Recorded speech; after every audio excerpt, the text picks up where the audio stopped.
Bonjour à tous et bienvenue dans une nouvelle émission 100% Quintet. Nous allons parler ensemble de la course de lundi, le prix des Rouges Terres qui est réservé à des pouliches européennes de 4 ans sur l'hippodrome de Vincennes. Une belle course, une course intéressante, assez ouverte avec des pouliches qui parfois n'ont que peu couru sur l'hippodrome de Vincennes de par leur statut italienne pour certains, suédoise pour d'autres.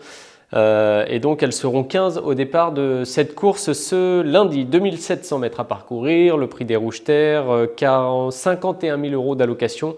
Et uniquement donc des femelles, je l'ai dit au départ de cette course. Alors à noter que pour les 4 ans particulièrement et sur les 2700 mètres de la grande piste, le nombre est effectivement limité à 15 partants. On aurait pu en avoir plus, mais il y a eu 2 éliminés dans cette course. On commence tout de suite le tableau des partants. On commence justement avec une Suédoise entraînée par Eric Bondo. Il s'agit de Junkie qui a bien couru lors de sa dernière sortie, qui était également synonyme de début sur l'hippodrome de Vincennes. 3e, on en reparlera. Donné Amour défend l'entraînement de Salvatore Minopoli comme le numéro 3 Danae Di Poggio, Diabel le numéro 4 pour Vitale Ciotola, récent gagnant de groupe 1 avec son très bon pensionnaire Coco BFC sera au départ avec David Thomas. Duna di Gerifalco, c'est l'autre atout d'Eric Bondo. On parle ensuite de Desdemona Sage, le numéro 6 plutôt pour Marcos Morgan.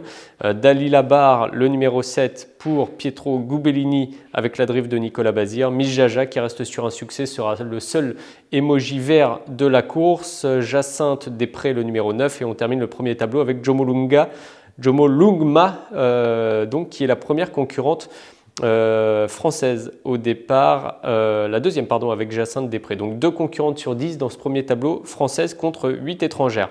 Et puis le second tableau à partir du numéro 11 avec Joya Fit le 11, Justicia Smart le numéro 12, Jouvence de Carrel le 13, Djanga Fligny le 14 et le 15 Justicia Glam. Donc 2 représentants d'Hervé Sionneau au départ de cette course, 2 Justicia justement, les numéros 12 et 15. On va en reparler puisqu'on va faire tout de suite le papier de la course.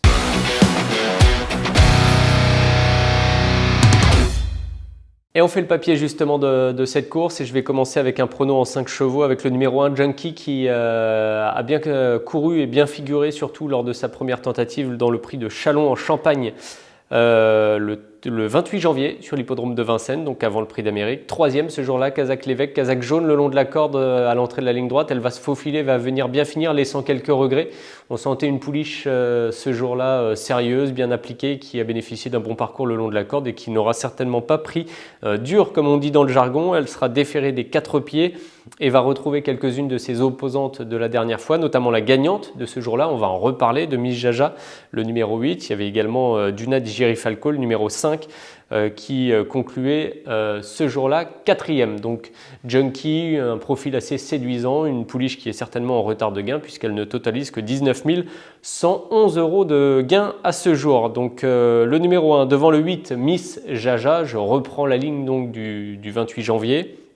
Alors Miss Jaja, elle a un profil qui est un profil intéressant également, alors notamment parce qu'elle a gagné l'autre jour, puisqu'elle sera déférée et qu'elle va partir avec un émoji vert donné par son entraîneur Laurent Claude Abrivard. Sachez que depuis le début de sa carrière, elle a couru à 10 reprises pour 2 victoires, 5 places et donc 70% de réussite parmi les 5 premiers. Donc on sent une pouliche appliquée dans ce qu'elle fait depuis ses débuts en compétition. Et on va revoir à nouveau la course du 28 janvier pour justement la situer plus particulièrement. Donc Kazakh Barjon, blanche et verte, assez vite vue aux avant-postes. Elle a patienté le long de la corde, s'est décalée dans la montée et puis est venue près des premières, toujours un peu à l'abri, bien maintenue à l'abri par Alexandre Abrivard.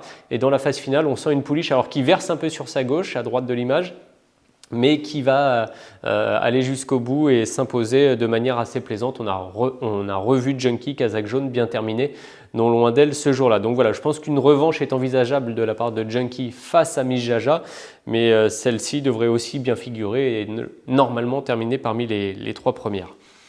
On parle aussi du numéro 15, alors là on entre dans le cercle des pouliches françaises avec Justicia Glam dans un premier temps, le numéro 15 avec Hervé Sionneau à l'entraînement et à la drive, une pouliche qui a couru 9 courses depuis le début de sa carrière, 2 victoires, 6 places et donc 89% de réussite. On a là aussi on est face à une jument, une pouliche plutôt qui est sérieuse depuis le début de sa carrière et qui fait preuve d'une belle régularité. On la revoit aussi lors de sa dernière tentative, c'est qui remonte. C'est peut-être le point négatif pour elle au 20 novembre sur l'hippodrome de Vincennes, puisqu'elle s'imposait après disqualification, ou plutôt distancement de Jocon Ntibé qui s'imposait sur la piste dans le prix 20 minutes, prix de Senon. Justicia Glam qui venait finir de belle manière à la deuxième place ce jour-là et qui donc allait bénéficier de la sanction prise à l'encontre de la pouliche entraînée par Jean-Michel Baudouin, donc qui s'imposait ce jour-là. Malgré tout, elle terminait bonne deuxième sur la piste ce jour-là. Justicia Glam prouvait ses capacités sur un parcours qui est celui de ce lundi. Donc c'est plutôt de bon augure, j'ai envie de dire, pour la course de ce lundi. Le point d'interrogation, c'est peut-être le fait qu'elle, justement, n'ait pas couru depuis le 20 novembre. Ça pose un peu question pendant le meeting d'hiver d'être absent aussi longtemps. Mais la qualité de son engagement m'incite à penser que Hervé Sionneau a quand même dû préparer cette course qui doit faire partie de l'un de ses objectifs hivernaux. Le numéro 12, Justicia Smart, on reste dans l'écurie d'Hervé Sionneau avec une autre Justicia Smart, cette fois donc déférée des postérieurs et associée à Romain Congar. 18 courses depuis le début de sa carrière, une victoire, 8 places parmi les 5 premières, 50% de réussite. On la retrouve le 1er janvier, c'est un peu plus récent cette fois, avec sa 4e place acquise dans le prix de Pithiviers, dominé par Jocon Ntibé justement. Il y avait quelques bonnes pouliches au départ de cette course et Justicia Smart, Kazakh, Blanche et Violette allaient très bien faire et bien finir surtout. Donc c'était un lot bien composé, son comportement était intéressant jusqu'au bout. Et suffit à mon sens à lui voir une chance pour terminer dans les 5 premières de ce prix des Rouges Terres lundi donc sur l'hippodrome de Vincennes. Bon, beaucoup de choses peuvent arriver, hein, mais c'est une course ouverte, mais j'ai l'impression qu'Hervé Sionneau est quand même bien armé avant le coup au départ de cette course. 5e concurrent dans mon prono, alors celle qui était très en vue le 28 janvier dans le prix de Châlons-en-Champagne, qui est l'une de nos courses de référence, c'est Duna Gigeri Falco, le numéro 5, l'entraînement d'Éric Bondeau, donc comme junkie. Ce jour-là, elle était très jouée, c'était même l'une des favorites au départ de la course, et la pouliche, après avoir couru de manière assez offensive, puisqu'elle a figuré rapidement dans le groupe de tête, a un tout petit peu plafonné pour finir, montrant qu'il n'y avait pas beaucoup d'écart avec Miss Jaja, avec Junkie également. Donc je pense que Duna Gigeri Falco, on la revoit hein, lors de sa 4e place d'ailleurs en image, casaque bleue et blanche, 4e avec ses œillères pour finir. Elle a la place pour terminer dans le quintet, mais elle ne fait pas figure d'épouvantail dans cette course. Franck Nivard va malgré tout, je pense, la driver en confiance, plaquer des antérieurs et déférer des postérieurs. Voilà pour l'étude un peu complète de ce quintet. Alors il y a beaucoup de possibilités ensuite. Je me pose pas mal de questions au sujet notamment de Desdemona Sage, vite fautive lors de sa dernière tentative à Vincennes. L'entraînement de Vitale Ciotola, j'en parlais tout à l'heure, est en forme. C'est aussi le cas de son driver David Thomas, donc attention à Diabel, le numéro 4.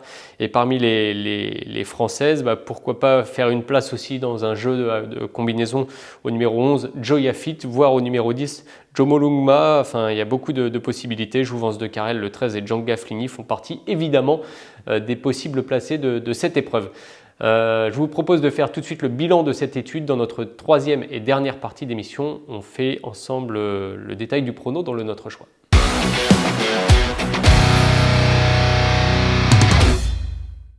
Et on termine cette émission donc avec 5 concurrentes, j'ai envie de dire 3 bases et 2 concurrentes associées.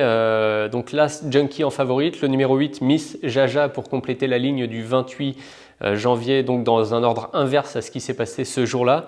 Le numéro 15, même si elle rentre, le numéro 15 c'est Justicia Glam. Devant le numéro 12, sa compagne de boxe Justicia Smart cette fois. Et puis le numéro 5, Duna Gigeri Falco, avec laquelle on s'attendait peut-être un petit peu mieux lors de sa première tentative, 4e, je le rappelle, du prix de Châlons-en-Champagne et qui peut, à mon avis, faire mieux, monter au moins sur l'une des 3 marches du podium. Voilà pour le quintet de lundi. Alors, ce qui est un quintet, je le rappelle, qui a changé d'épreuve puisqu'on n'avait pas assez de partants dans les épreuves initialement prévues par le trot qui organise le quintet, notamment les courses à Vincennes. Sachez que cette réunion 1 à Vincennes, elle sera marquée par la présence de nombreux concurrents étrangers. Ce sera le cas notamment dans la 5e avec le numéro 3, Mr Donald, qui est mon conseil de jeu. Il a été discret la dernière fois, mais on a senti qu'Éric Raffin ne lui avait pas demandé le maximum.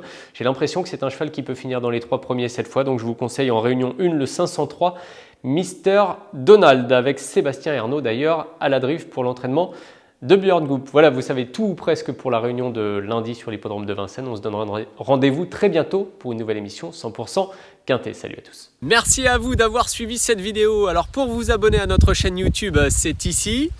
Et pour suivre encore plus de vidéos Paris Turf, c'est de ce côté.